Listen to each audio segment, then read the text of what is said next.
on, girlfriend. Get a seat. I told you the Comedy Act Theater was the hottest club in LA. In the place to be. Yes, they got some fine comedians and some fine men, too.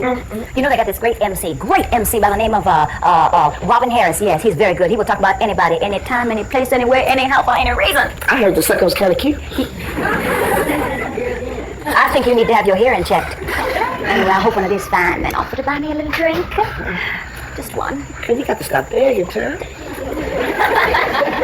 Just a fine one, a nice fine. Just bring your own. Excuse me, pretty young. Oh, my God. Excuse me, I'm sure a charming young lady like yourself would be interested in some of your intelligent conversation. So like, what's your sign, baby? Stop signing, damn it. I thought you said they had some fine men in here. They do. We're just looking for someone that is tall, dark, and handsome. Tall, dark, and handsome? Yes. I just wanted to be handsome. A dark guy tried to rob me last night. Say. Oh, my God. You a comedian? No, I'm not a comedian. They told me I could find some comedians down here. I'm sorry, I'm not a comedian. You a waitress? No, I'm You not. ain't a comedian, you ain't a waitress. No, I'm not a What waitress. you doing over here? Security! This woman's impersonator! You should be a comedian, though. Thank you. You look funny. I thought you said this was a nice place. This is a nice place. He could have been a lawyer, but he could never pass the bar. Just a total drunk. I just told you. I thought I was a honey, a drunk ain't excessive. Excuse me, ladies. Is there a problem here? No. Oh, no, everything is just fine now. Thank you. I'm sorry about the interruption. Annie. But I'd like to buy one of you beautiful young ladies a drink. Can I escort one of you to the bar? Oh, thank you. You heard him say a beautiful young lady. How you doing, honey? Come on, baby. What part of Compton are you from? No problem. Well, if you think that's funny, there's lots more where that came from. Hey, I'm Cheryl Lee Ralph, and welcome to the Comedy Act Theater.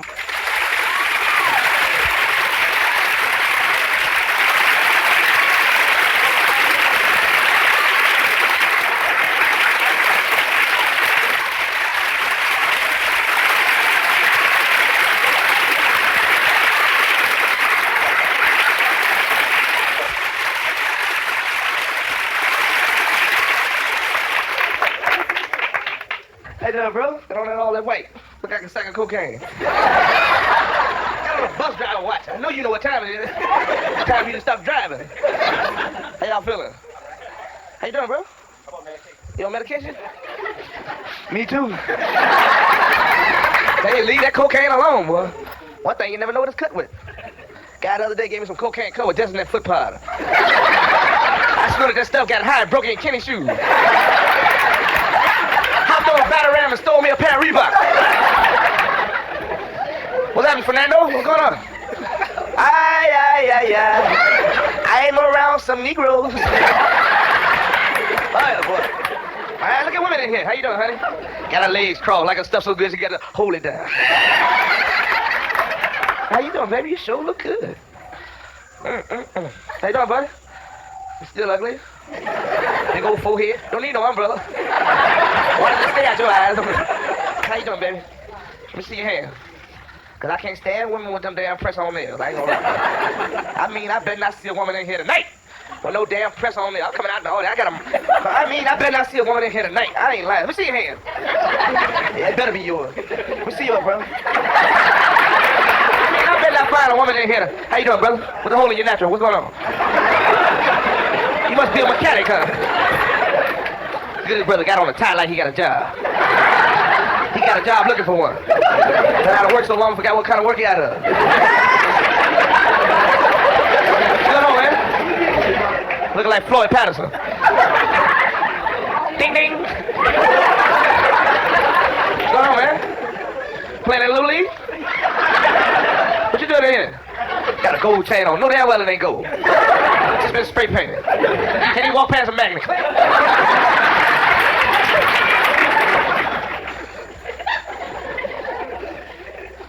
What's up, man? Head look like a question mark. Your head belong at the end of a sentence, man. What? Hi, baby. How how you doing? You sure looking good. Don't worry, I ain't gonna say nothing about you. Looking good. I wish my wife looked like you. My old lady so ugly, y'all. The other day she was taking off her clothes and a peep in town peeped through the window, broke in the house, and pulled down the shade.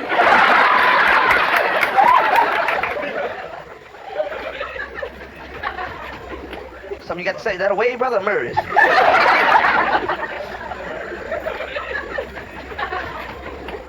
I'd like to welcome you all to the Comedy Act Theater, ladies and gentlemen. Thank you.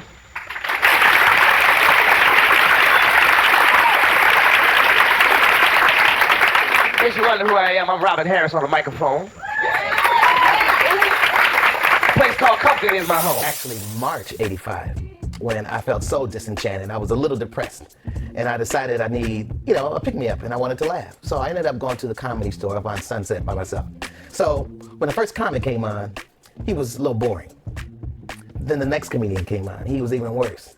And then the next one, and the next one, and the next one. And they were all like, not funny. And one of the things that was rumbling through my mind was that, wow, all these white guys, they're all kind of boring, I wish there was somebody I could really identify with. And I stayed the whole night. It was about 1 o'clock in the morning when the last comic came on, and he happened to be a brother. I said, wow, about time. So when he got into his act, he was just as boring as all the other comics before that. And I'm saying, this is messed up. I paid my money and I'm not getting my money's worth. Then his last piece, this comic put on a choir's robe and brought out a book and pretended to be a preacher. And finally, I said, something I can identify with, I said, this would be great if it was all black. I said, well, okay, let me call Robin Harris, who I had met 5 years prior at a hotel. He was performing as the opening act for this singer that was a friend of mine. And even at that point, I knew he was phenomenal. Who that was in the bathroom? Hey, lady. Hey, woman, where you going?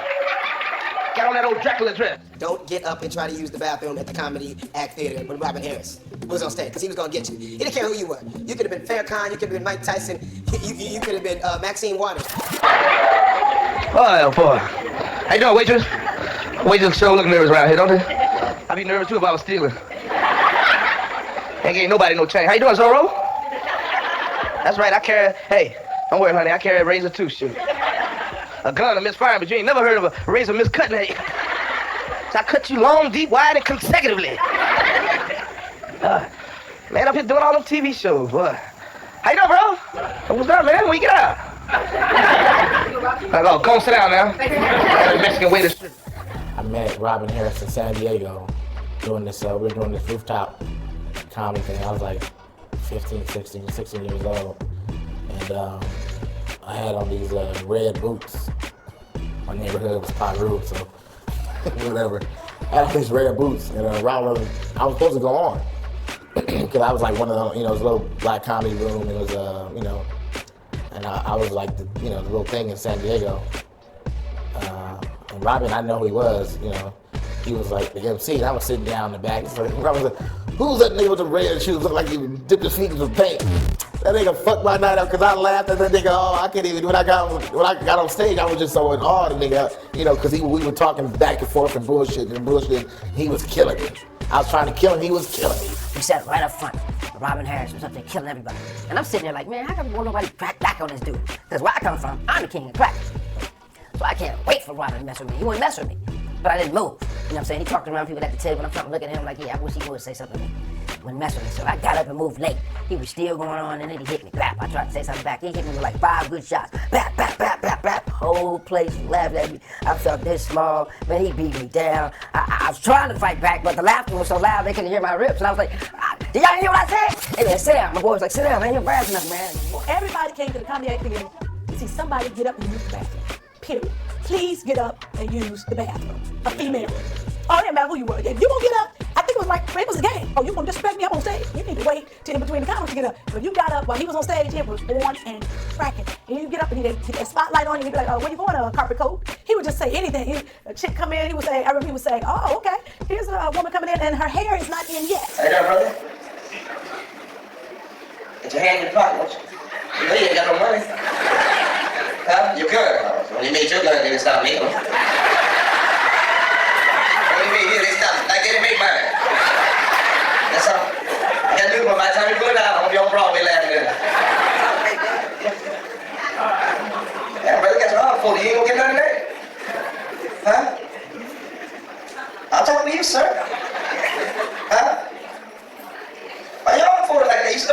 And the first time I went on stage, T.P. Hearn was hosting. I met T.K. Kirkland that night, Ronaldo Ray that night, and Robin Harris.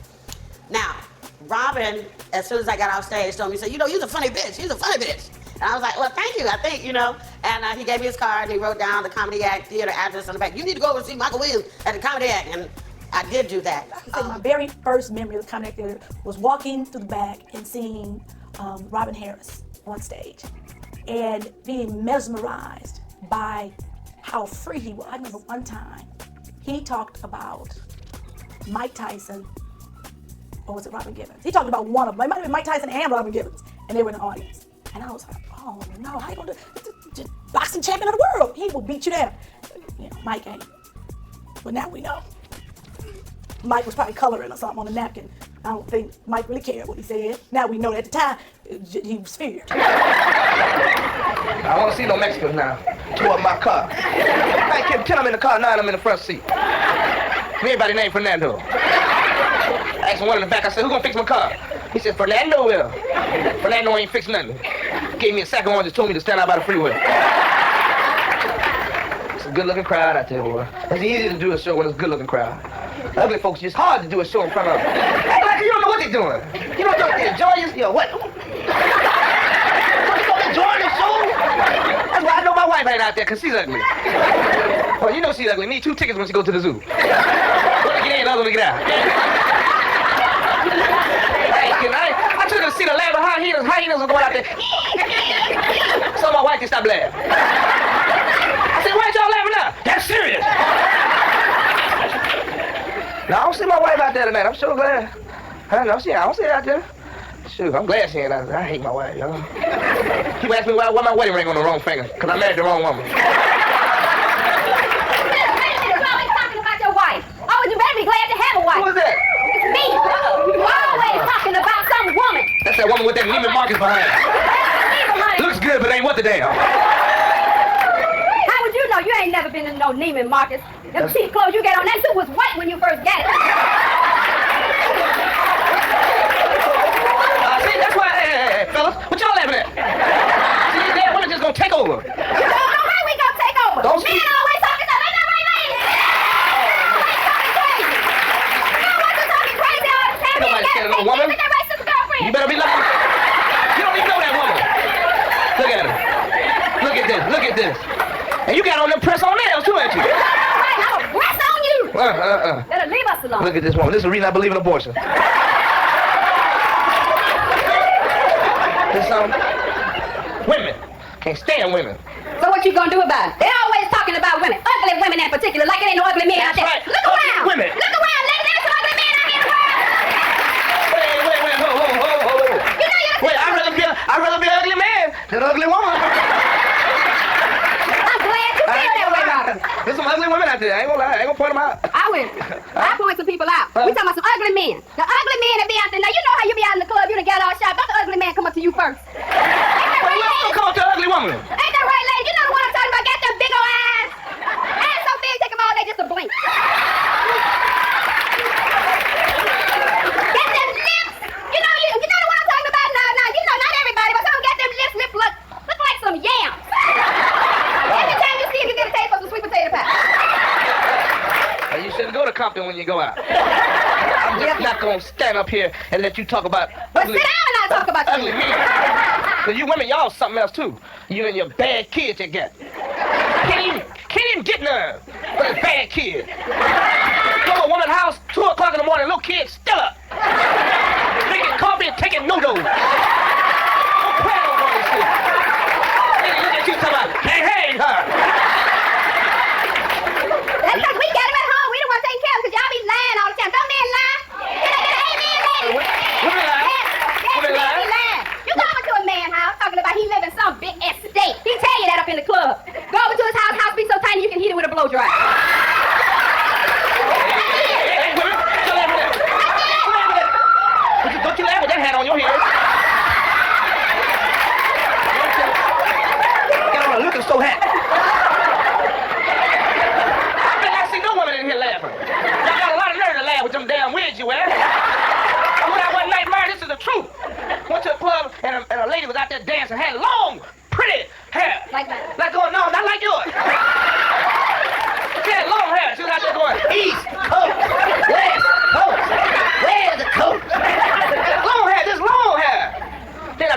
apartment and she come out the shower, she didn't have no hair. I was highly disappointed. I said, woman, where's that hair you had at the club? She act like she didn't hear me. Hair? I said, I had your hair at the club. Where's that hair you had? East Coast. West Coast. Where is that hair you had at the club?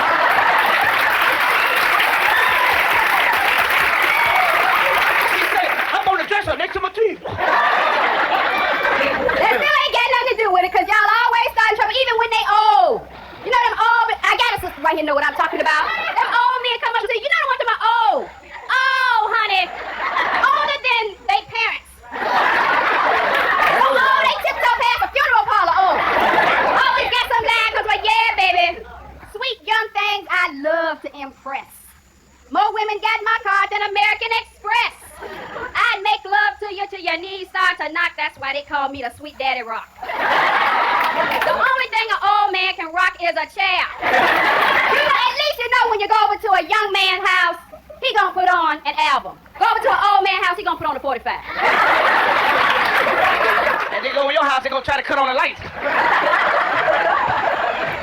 dog over there in Compton. Yes, in Compton, brother. See, that's what happened. Now, that's another lying man out there. I met him one time, talking about he graduated from UCLA. No. It was the University of Compton located on Alameda.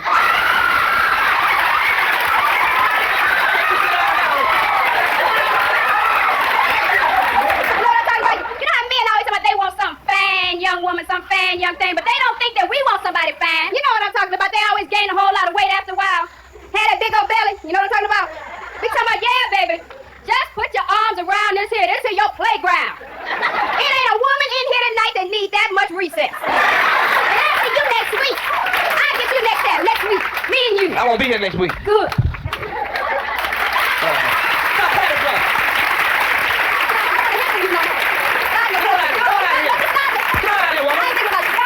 Ladies and gentlemen, I'm gonna try this here from Miss Myra J. Come on. Trying to be a comedian, coming from St. Louis, trying to live my dream, and trying to hit all the comedy clubs. You know, the main stage was like you hit the Comedy Act Theater, not the Comedy Store, not the Improv, not the stuff I saw on television. This black club in the ghetto called the Comedy Act Theater. And I was telling Joe Torre, first time I ever met him was Comedy Act Theater. He was a gangster hillbilly. Yeah, he was pretty much muscles and no shirt, and he had on overalls. And I was like, and that was Joe Torre, and everybody knew him. He never wear a shirt, but he had lots of muscles and overalls. I think he wore them overalls for a year. Chris Tucker was there, funny, young. Matter of fact, Chris Tucker still owes me $6. I bought him a wing and French fry basket at the Comedy Act Theater. Chris, you ain't never paid me back, and it was $6. And I would ask him every week, can I get my $6? Because I wasn't rich, I wasn't on TV show, I wasn't even Kim Whitley then. I was just the girl with the big titties. That's all I was. And she's funny. So I was like, Chris, can I get my $6? And he was leaning on the car one time in the parking lot. I thought, oh girl, I got you, but let me holler at your cousin. So he never gave me the $6, so I remember that. Comedy Act gave us a forum, gave us a stage, a platform. We could go up and do our thing and hone our acts. Hey, bro, next time you come to him, make that soon, please. I can't do my drug up, man. Let me drink this shit to yourself.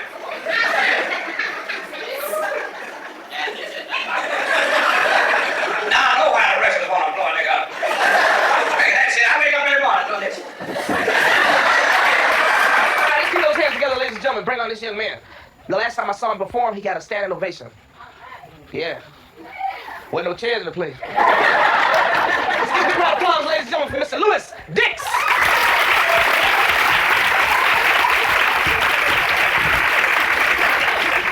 Yeah, how y'all doing again? Yeah, my name is Louis Dix. I feel good. I'm gonna tell you one reason, because I'm not Reagan.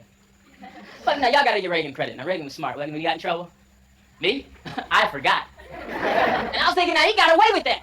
And I said, well, Nixon must be sitting home pretty pissed off. I mean, all I had to say was I forgot. He got away with it. But that's okay.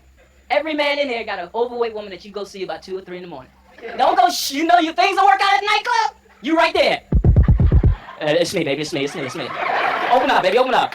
Oh, I missed you, girl. You be on it, man. And when you take them out, you don't walk hand in hand. You roll up there. I'll go over here. It's just that, and commercials now, they sickening too. Solicitation is just killing me. Hey, join the army. Why? Well, we do more before 9 o'clock than most people do all day. Yeah, that's gonna make me rush down there and sign up, right? Think about what you do all day and try to do it before 9 o'clock. You'll definitely be all you can be, you know what I'm saying? Hey, come to Burger King. Why? Because you can have it your way. Just do like I do, go in and say, look, I don't want to pay for it. No, I'm sorry, that's my way. You know, I just certain things don't make no sense, man. Thank you.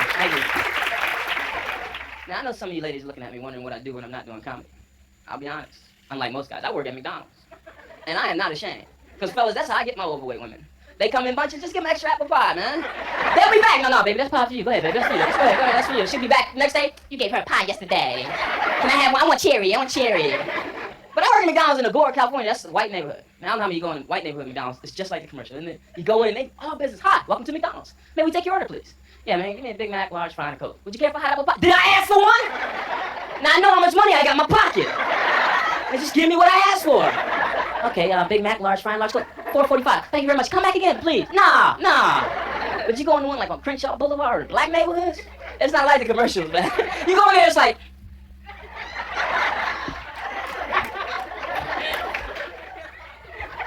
yo, Lottie Dottie, welcome to McDonald's. Yo, what's up, money? What's up? What you want? What? Yeah, we still got Big Mac. There's nothing here, man. We still got Big Mac. Come on, homie.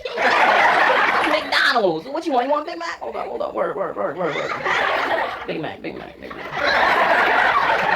wait, I'm tripping. Hold up, I'm tripping. Man, it was here yesterday. Hold up. Oh, Big Mac. I got it. Word. My fault, baby. My fault. So what else you want? What? Large fry. Man, just take a small fry. I'll hook you up, man. You know, Biggie, you know, I mean, it's not like I'm related to Ronald, like, you know. Oh, so what else you want, money? What? Large classic Coke? Man, I don't know nothing about no classic Coke and that stuff, man. Look, just take an orange. All right, word. So we got Big Mac, small fry, but I'm gonna hook you up. And a large orange, right? With all that, homie, I got that rock. Y'all having a lot of fun. God bless you. I'm Louis Dix. One of the things that I did along the way was I continued to go to some of these other comedy clubs, and I would see predominantly white comics and just a few black comics, you know, very few. And it still didn't have a feel of what I was looking for because the audiences were predominantly all white at that time, you know, very few blacks. And that's when I realized, wait a minute, not only is there not any clubs out there for us, but nobody is even marketing to us as an audience, you know, to come and support their businesses. So that's when I saw, hey, here is a real opportunity for me now to go on out there and create what is now a phenomenon with black comedy, this opportunity, and that's what I did. But it was like Michael ran it with, you know, he ran it like a like a mafia boss. He ran it with some confusion. You know what I'm saying? You get your money, you would never know when you get paid. Because Sharon would come to you with her fist balled up and like, here nigga. Like, here nigga, oh, I'm getting paid tonight. Here nigga. I think that's why a lot of niggas was hot. Because you get paid. Everybody knows about that feud, but you know, boom, except for the Atlanta Club. The Atlanta Club was set up like the Improv. It was the only, you know, you're talking about the first black chain of a comedy club ever. Hi, honey. How you doing? You know that guy with the lucky coat on? Huh? I know him too. He's a bisexual. He go home and have sex by himself. Come on, loud waitress. Yeah, waitress, I see you got your sister in here too. Good evening, ladies and gentlemen, and welcome to the mating game, where some lucky couple will get to make romance. I'm your host, Louis Dix, and first I'd like to introduce our 3 bachelorettes. Yes. First, bachelorette number 1. She's definitely looking for Mr. Right. Why? Because she just was released from the mental institute. But feels that she can lead a normal life now. Well, with the proper medication. First, her favorite hobbies. 1, she loves Nerf ball. 2nd, she loves coloring by numbers. Will you please welcome bachelorette number 1, Miss Susie Smart.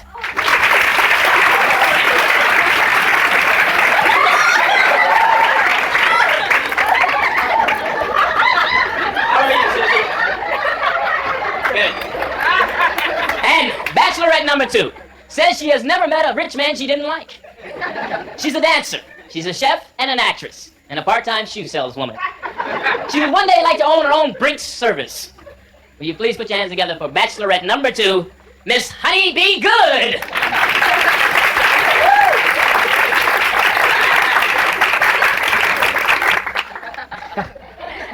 Bachelorette number 3 is not an actress, but a local celebrity in her own right. She says she is very active in her community. Why don't you girls greet each other? Okay. Bachelorette number 3 is a celebrity in her own right. She is very active in her community and has earned the nickname Miss Thang. Unfortunately, she didn't graduate from elementary school, but has a PhD in common sense. She has 6 children and has never worked a day in her life. Will you please give a warm round of applause to the professional welfare queen, Bachelorette number 3, Miss Annie Mae Hawkins. And now, That's right, honey. I'm a celebrity in my own right now. yes, you are, Miss Hawkins. That's right, All honey. Ladies and gentlemen, we're going to meet our bachelor. Yes, our bachelor is a very handsome man. Hi, honey. Let me tell you a little bit about him. What you looking at? Just tell me what you looking at. Because there's one in every family. Let me tell you a little bit about our bachelor. Our bachelor is a talented actor, dancer, and a singer. He has pleased audiences throughout the country between film and television and nightclubs. Even though he's currently unemployed, he will be appearing on the show Lifestyles of the Broke and Nobody Cares. Ladies and gentlemen, let's greet and welcome our bachelor, Mr. Danny Davis Jr.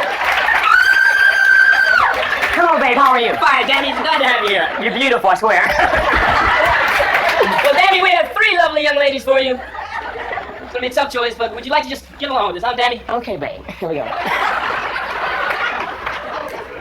Okay, I consider myself a man on the go, babe. How far can I expect to go with you on the first date? Bachelorette number 2. Oh, you can expect to go broke. Oh, I'm sorry. I'm sorry. I mean, go for broke. Number 3. If you were to show me your assets, what would I see? If I were to show you my assets? You're so hot, babe. What would I see, babe? You would see it a lot. I used to live up over a bank. At one time, my ass set over $20 million. A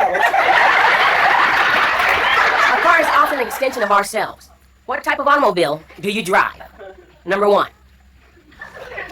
Well, I probably would drive Yugo. Because if you go, I'm going to go too. You're so hot, babe. You're so hot. Yeah, babe. Number two, same question. Well, well, BMW, of course, because I'm a black magic woman. Number 3, please fill in the blank. I haven't had a good blank in years. Go ahead, babe. I haven't had a good social worker. In years. Would you like to come over and get some social? We might be able to work that out. What soap opera describes you and why? Number 1. What soap opera describes me? General Hospital.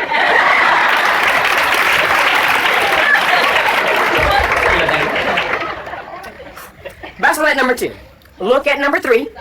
Look at number 3. Number 2, look at number 3. Number 2, look at number 3. Yes. And tell me why I shouldn't go out with her.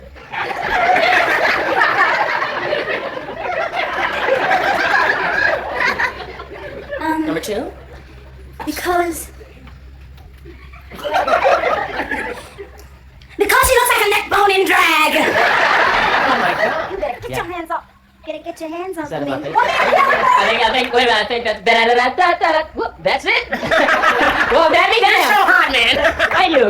Well, look, it looks like, Danny, you're going to have to make a decision. Wait. Now, I'm sorry? Wait, that's one doggone welfare recipient minute.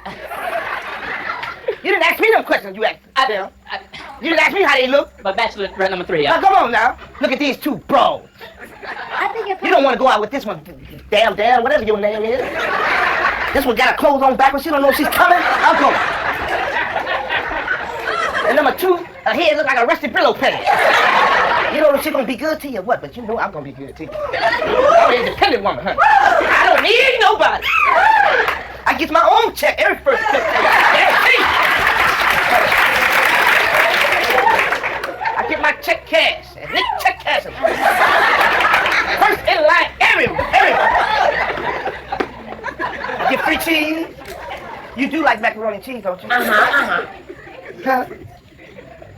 My macaroni and cheese known all over the world. Eddie Murphy had my macaroni and cheese. See, Eddie? thank you, Danny. Looks like you're gonna have to make a choice. Okay, babe, this is really hard. Will it be I don't know what I'm Danny, will it be bachelorette number 1? Oh, God. Or bachelorette number 2? Uh-huh. Girl, keep your arms down. Or will it be bachelorette number 3, Danny? Well, babe, let me tell you. I don't know what I'm thinking right now, man, but I mean, I swear, I think I gotta go with number 3. Oh! Bachelorette number 3 is our winner! I'd like to thank the other bachelorettes. Thank you very much. Bachelorette number 3. Danny, meet bachelorette number 3, Miss Annie Mae Hawkins. Oh my God! Oh no! Wait, maybe you said all my children. You should have said another word. I'm telling you, no, this girl's off, man. No way, man. Look at them, ladies and gentlemen. They look like they're already in love. Oh my God! But wait. You just won an all-expense trip paid to the Dewdrop Inn located at downtown Watts. And that's not all. You mean there's more? Yes. All right, baby. All right. Frickin' Chicken is located right up the street. And we offer you a brand new $5 crisp bill. Oh. That's right, with this $5 bill, you can buy a 9-piece nugget and a chicken. You'll also get Cajun rice, a biscuit, a large soft drink with 2 straws.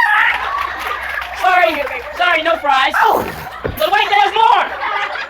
Your travel arrangements has been made by that man, Mr. Richard T. Davis, better known as RTD.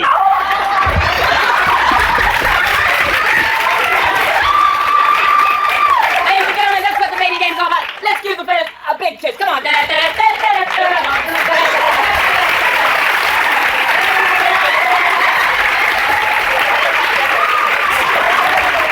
Baby, you sure looks good. Do you fool around on the first date? How you don't? You better go home tonight with this man here. Get you tomorrow night when you're ready. You waste my gas no longer. I had bad luck with women. All women I meet just big. Met a girl the other day, big so much her hand looked like cups. Asked me to pay her rent. I can't even pay my own rent. And she was from Compton. What I said? Go have a seat there in the color section and enjoy yourself. Look like an E.T. with a haircut. I'm feeling good tonight. Nobody better not mess with me tonight. I mean, anybody y'all want me to talk about, just point them out. Anybody. Who's that? Anybody. I mean, what you laughing at, bro? You supposed to be seating the people down. Got all these cameras in here. No damn well ain't got no film. That was like our spot where you had an agent, or an agent was coming to look at you, or anybody. A lot of stuff was casted right out of the Comedy Act Theater. I mean, Living Color was cast out of there. Def Comedy Jam was originally the Comedy Act Theater. Robin Harris was supposed to be the host, passed. So, Russell Simmons and Stan Lathan, and they always used to come in there and sit back, and they used to, they used to have that vision of him doing Def Comedy Jam. It was a cross between that and the Uptown Comedy Club that was in Harlem. But that was the spot, because of the stars that was coming in there. Magic Johnson, Tommy Hearns, you had Mike Tyson. I met Mike Tyson in there. I met John Singleton in there. That's why I got Poetic Justice. Because Robbie Reed was there every week. She was a big Robin Harris fan. I mean, Robbie Reed, the casting director, she was there every week. I mean, she was bringing Hollywood there, creeping them in to get a taste and a glimpse of Robin. And then she was up under Spike, casting a lot of his movies at the time. And she was like, Spike, you gotta come see him. And the time Spike came out there, first when he stepped in the door, Robin hit his ass. I mean, hit his ass hard. And Spike from that point on fell in love with him. And that's when he put him in Do the Right Thing. So all you ugly people try to laugh. I know it's hard for you because all them frowns. How about ugly folk to laugh, ain't it? Try to laugh. This young man, you're gonna enjoy him. He's fantastic. He just got off a tour of El Segundo, Compton. And he's currently playing at the Watts Holiday Inn. Let's give him a big round of applause for Mr. Ronaldo Ray.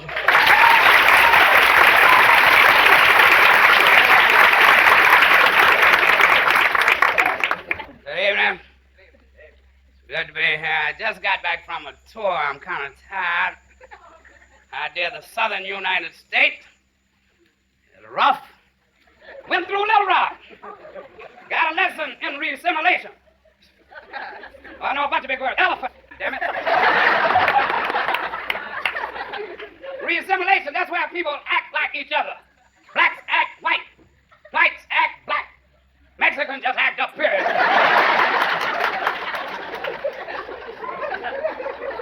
So, brother, re-assimilate.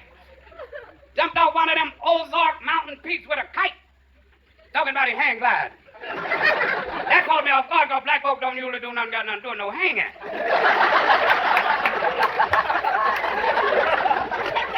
But the boy was going good. Floating. Had his radio.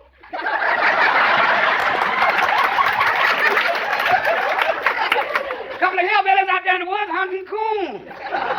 Never seen a hang glider before. Little hillbilly boy look up and say, Paw, look at yon, yon.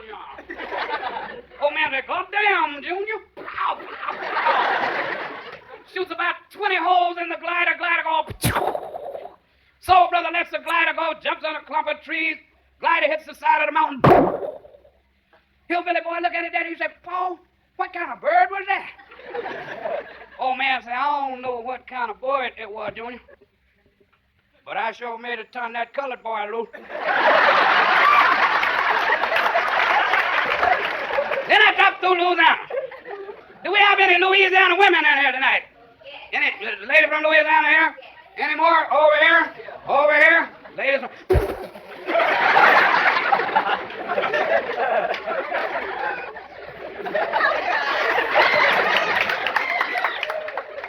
Be safe now, fellas. I've neutralized the hoodoo.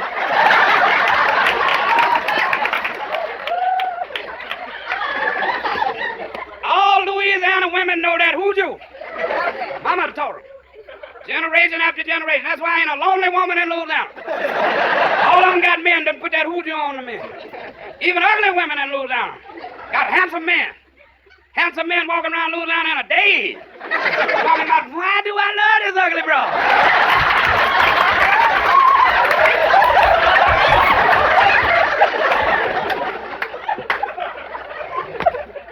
And I know what you put in the gumbo. Out down there, this girl cooking me some gumbo. Thank God I peeked out in the kitchen. Crab jumped out the pot and run out the back door.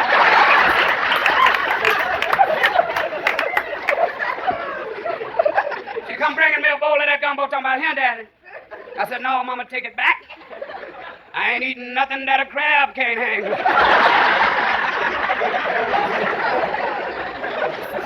Well, out down there, one of them hoodoo women fell in love with me. Put that hoodoo on me. Big broad, about 400 pounds. I saw her putting it on me. I thought she was waving at me. I said, hi, baby. Put something in my drink. More drunk, the better she looked. Lost a couple of 100 pounds with these drinks. After 3 drinks, she looked like Gina Lola Frigida. Lola Freelana. I was in love. The hoodoo had me. I was under power. I was not responsible for my action. Went home with the big woman. Woke up the next morning back in possession of my mind. Rolled over, had to roll over, bed went like that.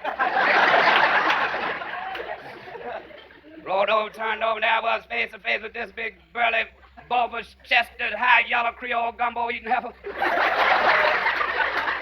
I ain't going to lose out no more. I'd like to close on a serious note with a message for you gentlemen. Women taking over. Gentlemen, let me tell you this. If you love something, set it free. If it returns, it's yours.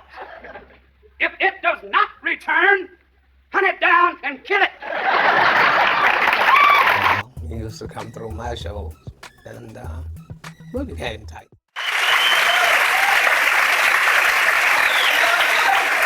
Oh, yeah, that shit, get on. They look like a rusty Brillo pad. Fucking with me. That nigga got freckles on his face and he's been paying the ceiling. Hey, gentlemen, you should know that nigga. Still wearing a turtleneck. Get that nigga on my day. It look like Sammy Davis. Didn't have to do it, but now you did, good you did, good you did. Oh, my daddy, this sweaty, high-ass turtleneck. Y'all didn't know I first met Ronaldo. 200 Mexican dishwashers was chasing his ass. Trying to get that Brillo pad on his head. You're fucking with me. Yeah, you did. You ought to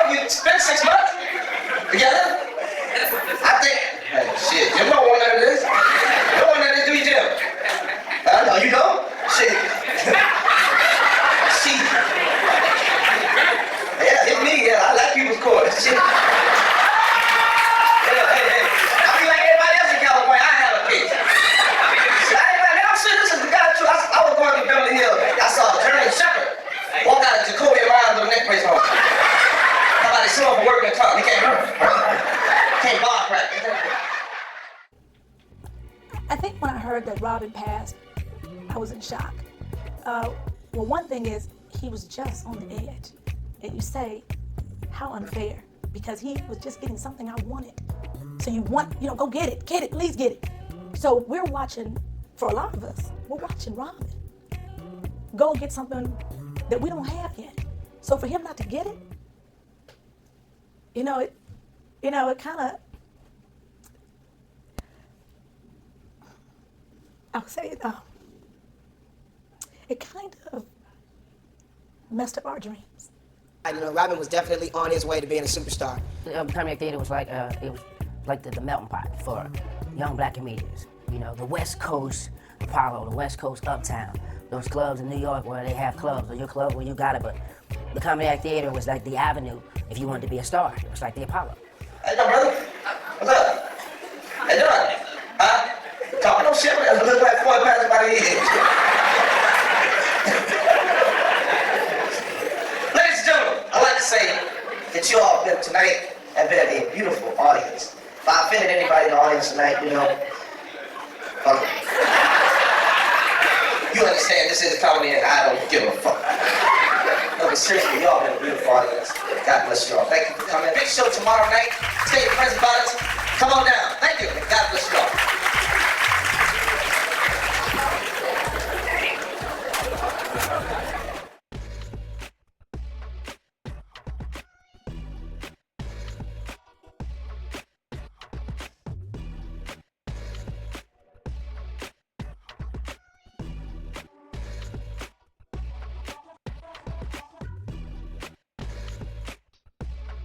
Comedy Act Theater, I can say, ain't do a damn thing for me but give me claps that one time in the bathroom. You're the only person that's a comedian.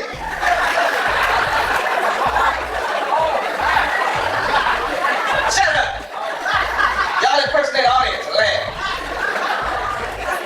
Ladies and gentlemen, let's give Kent Ballou a big round of applause. Come on. That's right, I carry, hey, don't worry, honey, I carry a razor too, shoot. A gun, a misfiring, but you ain't never heard of a razor miscutting at you. So I cut you long, deep, wide, and consecutively. Man, I've been doing all them TV shows. What? How you doing, bro? What's up, man? When you get out? Go on, sit down now. I got a Mexican waiter shirt. I don't want to see no Mexicans now. Tore up my car. I can't 10 I'm in the car, 9 I'm in the front seat. Everybody named Fernando. I asked one in the back, I said, who gonna fix my car? He said, Fernando will. Fernando ain't fixed nothing. Gave me a second one, just told me to stand out by the freeway.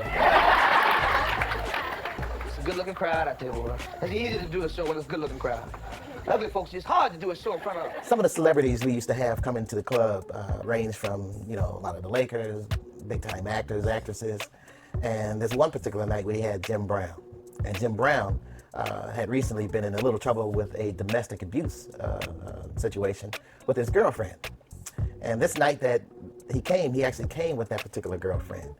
And when he came all the way down front, and Robin said, look who we have here, Jim Brown. Don't tell me this is the girl you just got through beating up, and everybody just hit the floor laughing because it was the girl that, was the one that he's supposed to have abused. So Jim Brown just talked about him a little bit and then left him alone and got right into his routine. When, after about maybe 20 minutes, a heckler started to heckle Robin. And heckle Robin to the point where he wouldn't stop, and Robin just said, man, just bug off, you're bothering me now. And Robin talked about him a little bit, and the guy, was really so intoxicated, no matter what Robin said, it just kind of bounced off.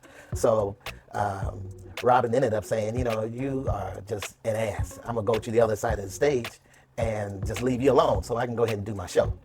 Well, that still didn't stop the guy from heckling. And Robin ended up coming back and saying, now, I told you to shut up. And didn't I tell him to shut up to the audience? And everybody said, yeah. He said, you want me to talk about him? And everybody said, hell yeah, talk about him. So for about the next 30 minutes, Robin just dogged the guy. Just drove him into the ground. And this guy now is sitting up there just completely dumbfounded, numb. And when Robin got finished, Robin said, and if this don't shut up your monkey ass, I'm gonna put a wig on you and have Jim Brown kick your monkey ass. And Jim Brown stood up and said, yeah, that's right, Towards the end of his Robin, to me, Robin was already like a huge star when I got here because he was the man. He had his, his 5.0 drop top, Mustang. He was, rolling down. He had added the tail on the back. He had Bay kids on the plate. You know what I'm saying? He had his array of guns. He used to go collect. We like guns. Robin and I like guns. So we used to go gun shopping. It's a St. Louis, Chicago thing. I don't know. So, he used to have that laid out. He took me to get my first pair of Lizard. He liked to dress with his suits on. He used to tell me all the time, Joe, you on stage, you got to know how to dress. You know what I'm saying? I look good. You need to let some of them buttons out, fat boy. Could stop by the donut shop. It's all right though. It's all right though. Women like that. So, always dressing, always be professional. So he was already like a star. Just they didn't really know in Hollywood yet. But right then, when I got here, they was doing Harlem Nights. So Robin Harris was in Harlem Nights. Everybody was in Harlem Nights. I did extra work in Harlem Nights. Robin got me to do extra work in there. So I hung around Richard Pryor, Red Fox, Eddie Murphy, the Kings, and met Sammy Davis Jr. Just being on the set, sniffing around. And Robin would sit over there and watch. And I used to watch. I'd sit down, I'd act on camera, and he'd tell me different things, and he would come, rush there, leave the set, go down to the Comedy Act Theater. So he was getting popular, popping out, flying in and out of town. He couldn't even do the club anymore. I used to have to stand in the host from him because he had 2 clubs around the corner he was doing Comedy Act Theater. Then he had to be back on the set to do something. So Robin was, to me, already a huge star. And then he was the first black man to let in the Comedy Store, up after Dice Clay. Beautiful. You should have been there. What do you think is the legacy of the Comedy Act Theater? What has it given us? The legacy of the Comedy Act Theater was like, the melting pot for young black comedians. The West Coast Apollo, the West Coast Uptown, those clubs in New York where they have clubs, or your club where you got it, but the Comedy Act Theater was like the avenue if you wanted to be a star. It was like the Apollo. You know what I'm saying? All the agents, the Jewish agents that, came down to see Robin got a chance to see you as well. If you got the chance to be on stage doing the Comedy Act Theater Players, which I was in, doing stuff. I got a lot of auditions out of that because they saw me before they saw Robin. So it was like, you got a movie, you would need to audition for something. They would come down there early, 8 o'clock. You better be on and off by 9:30, 10 o'clock, and they up out of there. But if you had anything, it was a draw for that. And black people would always like to come down there. Black agents didn't have a problem. But it was like the spot if you wanted to make it in Hollywood, for black people anyway. And would you say that a lot of the Martin Lawrence's, yourself, the Jamie Foxx's, what do you owe to that place? What do we owe to that place? I think we're giving it back. You know what I'm saying? I think we gave it just as much as it gave us. I mean, we can get paid for that. We stood in line, we waited at night, we wrote jokes, we bounced around, because when you got on the stage at the Comedy Act Theater, you had to have your best. You may have 30 minutes of material, but the Comedy Act Theater, you better have your best 2 minutes, because that's how long it could be. That quick, they know professional stuff. Robin, the light people, they knew. Professional people came up there. Damon Wayans, Martin had to be polished. Everybody, you couldn't get on stage. It was like a show. Louis Dix on the light, Robin Harris hitting it there, the cops in the back, the bartender, everybody was part of this show. So, you got on stage, you mess up, it's like you missed a beat. You know what I'm saying? Stick with the script. You messed up, so now you're part of the show.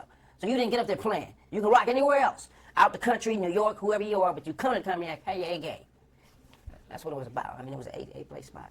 Last question for you. What do you think, if you had to rank, this is a crazy question, if you had to rank Robin in terms of the great black comedians, you got Richard Pryor, as Faison said, the God, right. You know what I mean, and you got the Carl, you got the different folks. Where is Robin? Where would you put it? Robin stands by himself. He's like one of the president's heads that you just put up there, another on Mount, wherever that is. You know what I'm saying? You put another head up there because he opened the door for the new black comedy. It's like it's hip-hop. It was rap before, now it's hip-hop nation. The Robin Harris nation of comedians. He needs his own school. It's that era of the freestyle comedians where we can scream, shout, be ourselves, tell stories as a comic and a comedian. Rapped in what Robin Harris did. No set-up punchline joke, just rap, I'm funny. I can talk about anything, get back, stop. And those are the babies of Def Jam right there. So he's his own God. Yeah. If there's one last thing that you could tell him, what would it be? If you had one more chance to speak to him. Oh man, one more chance to speak to Robin. I speak to Robin a lot, but it's one thing that I pass on that Robin told me, and this is how you stay connected and you always keep up with the times. You always, no matter how big you are, go back to the people. You stay in the hood, you keep up with the people to what's going on. Never be above the people. Stay humble. I don't know how big you are, because you always have to stay in tune to what they're saying. And then you'll always be able to talk to anybody all over the world. That's number 1. 2, write a joke a day. If you write 1 joke a day, at the end of the year you have 365 jokes. It's your job to be funny and write jokes, do it. Don't ever be lazy enough not to do that. And if you do, you write 1 joke a week, it's 52 jokes. You just have it at the end of the year. Shouldn't be that lazy. So some people just got 3 jokes. If you have 365 jokes and you try to write a joke a day, you always have jokes to write a joke about something that'll keep you creative and keep you live and keep you active. So I'm doing exactly